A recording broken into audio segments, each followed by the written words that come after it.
Este empleado ha sido despedido por rezar y hacer otro tipo de actividades incompatibles. Pero dirás, ¿cómo puede ser que por rezar? Pues no es solo eso. على فيديو هذا شائل العجب العجاب في إسبانيا يتم طرد عامل بسبب أنه يصلي مرات متعددة في اليوم بسبب الصلاة وأشياء أخرى. فيديو كيهمك بزاف وانت عاوني نعرف بعض المعلومات على هذا الشخص هذا اللي كيصلي. نخليكم مع الفيديو. Incompatibles, pero dirás, ¿cómo puede ser que por rezar? Pues no es solo eso. Mirad, este empleado es despedido en agosto de 2023 y llevaba desde 2008 en la empresa. O sea, ya podéis imaginar que valía una pasta. Pues bueno, la empresa le pone un detective. Que me dirás, ¿esto es legal? Por supuesto. La empresa puede, si tiene indicios suficientes, poner un detective privado al empleado estando de baja. Así que, ¿qué sucede? Que lo pillan no solo rezando varias veces al día, sino que además cargando pesos. Y me dirás, esto no tendría por qué ser motivo de despido. Bueno, la baja médica era por lumbago. Por lumbago, lo cual implica que no puede hacer movimientos forzados de la espalda, no puede estar en posturas tipo de cuclillas, agachado, cogiendo o cargando pesos. Y es lo que hacía precisamente. De hecho, en la noticia no aparece, pero lo que hacía era cargar cubos de comida de una granja, si no recuerdo mal. Con lo que, tras comprobar que hacía actividades incompatibles con su enfermedad, a la calle, despedido. Y el tribunal lo ha avalado. Ese despido es totalmente procedente. ¿Y por qué? Recordad que si estáis de baja médica, lo que tenéis que hacer es cualquier cosa que no perjudique vuestra recuperación. Es decir, podéis hacer todo menos lo que os sea perjudicial. Ahora, viajar estando de baja por ansiedad, a priori sería algo razonable. Pero si tienes una enfermedad como es de la espalda, lo que no puedes hacer es cargar pesos, hacer, por ejemplo, según qué tipo de deportes o actividades, ni mucho menos cargar pesos, cubos de piensos, etcétera, etcétera. O, aquí en este caso, sería rezar. No es por el hecho de rezar, es por el hecho de la postura forzada durante reiteradas ocasiones, porque se le cogió en varias ocasiones a lo largo del día y de los días, lo cual eso no beneficiaba su recuperación, sino todo lo contrario, pese a lo que decía el trabajador en juicio, que es que eso no perjudicaba nada, etcétera, etcétera. Despido procedente. Así que recordad, sentido común cuando estéis de baja. ¿De acuerdo? Que una baja no es un permiso retribuido para hacer lo que os dé la gana ni unas vacaciones.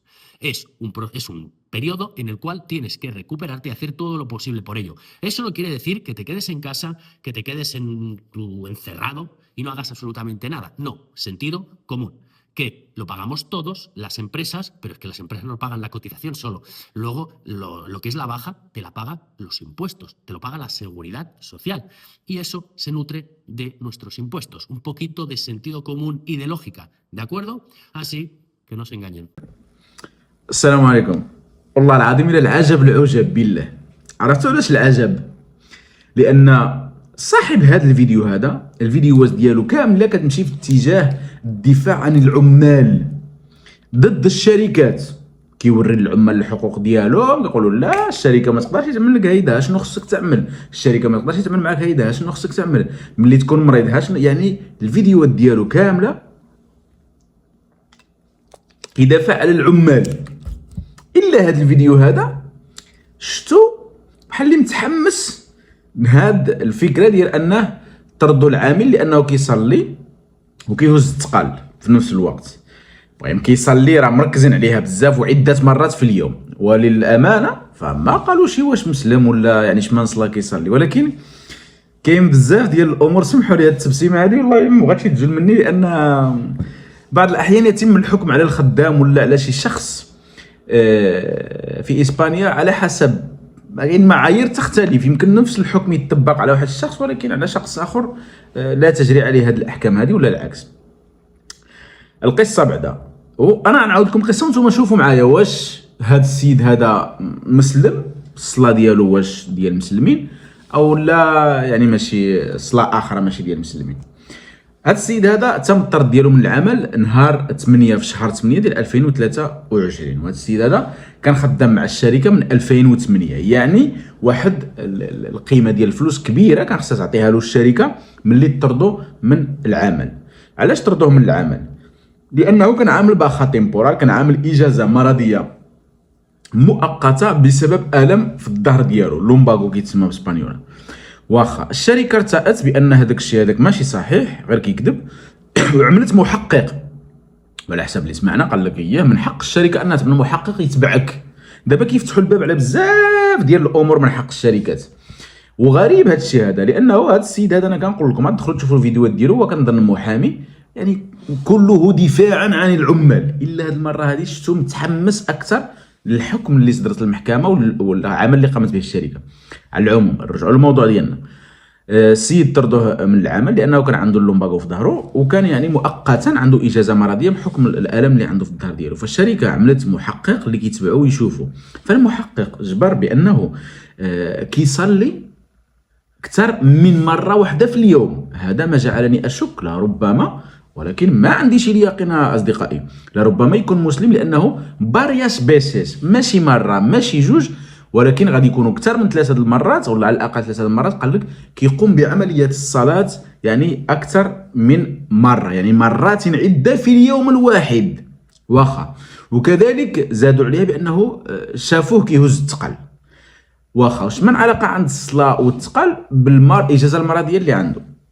قال لك طبيا الطبيب كان كينصحو بالراحه، واذا هو بقى كيهز الثقال وكيصلي فهو كيأخر الريكوبيراسيون، كيأخر التعافي ديالو من هذا المرض اللي هو الالم ديال الظهر. وبالتالي ف يعني هو بحال اللي كيعمل داكشي بالعاني. الامور الاخرى اللي شافوها عليه هذا الهز ديال الثقل. شنو هو الثقل اللي كيهز؟ هو انه كان كيهز واحد، شافوه كيهز شي كاخات في شي مزرعه، ربما السيد قنط في البارتما ديالو ولا في البلاصه اللي ساكن فيها، واش شي مزرعه شرا شي بودينات ديال الزيت ولا شي حاجه. على العموم هذه هي الامور اللي جبروها عليه. باش انا بحال اللي كنشك بانه غادي يكون مسلم هذا السيد هذا، قال لك البوستوره ديال الصلاه، يعني الوضعيه ديال الصلاه اللي كيعمل يعني فيها تقويس للظهر. هذا اما الركوع ولا السجود اللي فهمت انا، وقد اكون مخطئا، هذه خلينا نسطر عليها مزيان. يعني اما الركوع ولا السجود. قال لك البوستوره يعني الوضعيه ديالو اللي كيعمل خلال الصلاه واللي هي اكثر من مره في اليوم، فهي يعني التقويس ديال الظهر، فبالتالي كيزيد يطول المرض ديالو. وقال لك داك الجلسه ديال القرفصاء اخرى كيستعملها في الصلاه ديالو، هي الجلسه ديال القرفصاء اللي لربما ملي كنكونوا ساجدين وكنجلسوا من السجود يا اما للتحيه يا اما بين السجدتين. فقال لك يعني هذيك الجلسه ديال القرفصاء كذلك كتثقل على الظهر ديالو، فبالتالي السيد يعني كيعطل التعافي ديالو. السيد ملي طردوه من الخدمه قال هذا ماشي يعني سبب هذا، فمشى دعا في المحكمه الاولى. هذا الشيء وقع في الجهه ديال غران كاناريا هنايا، خوزغادو سوسيال ديال ريفيف في غران كاناريا في جزر الخالدات. فمشى عمل الدعوه ديالو الاولى كذا، قالوا له عندهم الحق يطردوك لان عندهم انت ما سمعتيش النصيحه ديال الطبيب، وانت زدتي ساهمتي بالصلاه ديالك مرات عده وبالحمل ديال الاثقال، زدتي ساهمتي في تطويل المده ديال المرض. السيد قال هذا الشيء هذا ما غادي يكونش صحيح، فمشى مره اخرى ولا suplantación ante la Tribunal Superior de Justicia de Canarias. فمشى نقولوا بحال محكمه النقد، يعني دا المره الثانيه المحكمه نقولوا اعلى من المحكمه الاولى كتسمى محكمه النقد، واكدت كذلك على ان هذا الطرد صحيح ومؤكد لنفس الاسباب ونفس الدلائل اللي جاب المحقق الخاص، والصلاه عده مرات كتأدي الظهر ديالو، وكذلك الحمل ديال الاثقال في نفس الشيء. دابا هذا الشيء هذا عاد في الاخر اللي قال هذاك المحامي اللي زاد انا شككني بانه ما نعرفش التفكير ديالو، ما تقدرش تدخل في بنادم، ولكن هو قال لك هذا المريض اللي كيكذب وكيقول بانه مريض ويهضر بشكل عام، قال احنا اللي كنخلصوا له الاجازه المرضيه ديالو، راه ماشي الشركه، راه حنايا من الضرائب ديالنا كعمال كنخلصوا له وهو جالس كيصلي وكيهز الاثقال بما معناه. فتما اللي زاد خلاني عم اجب في السيد هذا بالخصوص وفي القضيه بصفه عامه. الان شنو اللي عملوا دابا هذا الحكم هذا؟ هو لان خصك تعرف واحد الحاجه، فيما كيصدر واحد الحكم في اسبانيا كيتبدا يتعتمد كقانون، خصوصا ملي كيدوز لمحكمه النقد.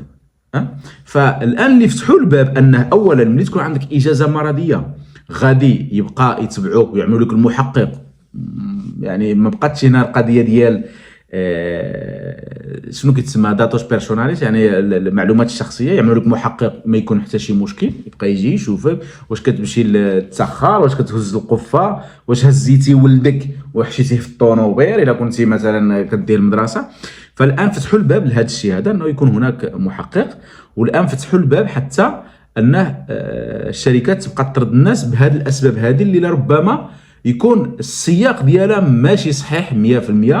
يعني يجمعوا عليك غير الدلائل ويقول لك صافي راك مطرود. والان يمكن هذا الحكم هذا يبقى كيتبع اكثر من مره في حق العمال صراحه. ونرجع نقول لكم مره اخرى تعجبت بزاف خصوصا هذا السيد هذا، وانا تعمدت نخلي لكم تماك الموقع ديالو باش تدخلوا وتشوفوه كيفاش كيهضر على الحالات الاخرى ديال الطرد، وكاملين كيسميهم تقريبا طرد تعسفي، الا هذا الطرد هذا اللي سماه طرد صحيح بروسيدنتي ومؤكد.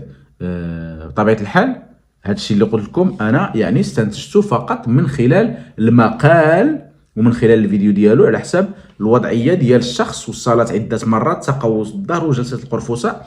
فهذا الشيء هذا ما كيعملوش مثلا الكريستيانو المسيحيين كيجلسوا في الكرسي وكذا. فاستنتجت واغلب هذا الراي ديالي الخاص، اغلب الظن ان هذا الشخص هذا يكون مسلم، والله اعلم. حتى انا كنت وصلت لاخر ديال الفيديو ديالي. شكرا بزاف على حسن المتابعه كما دائما، والى فيديو قادم ان شاء الله الرحمن الرحيم.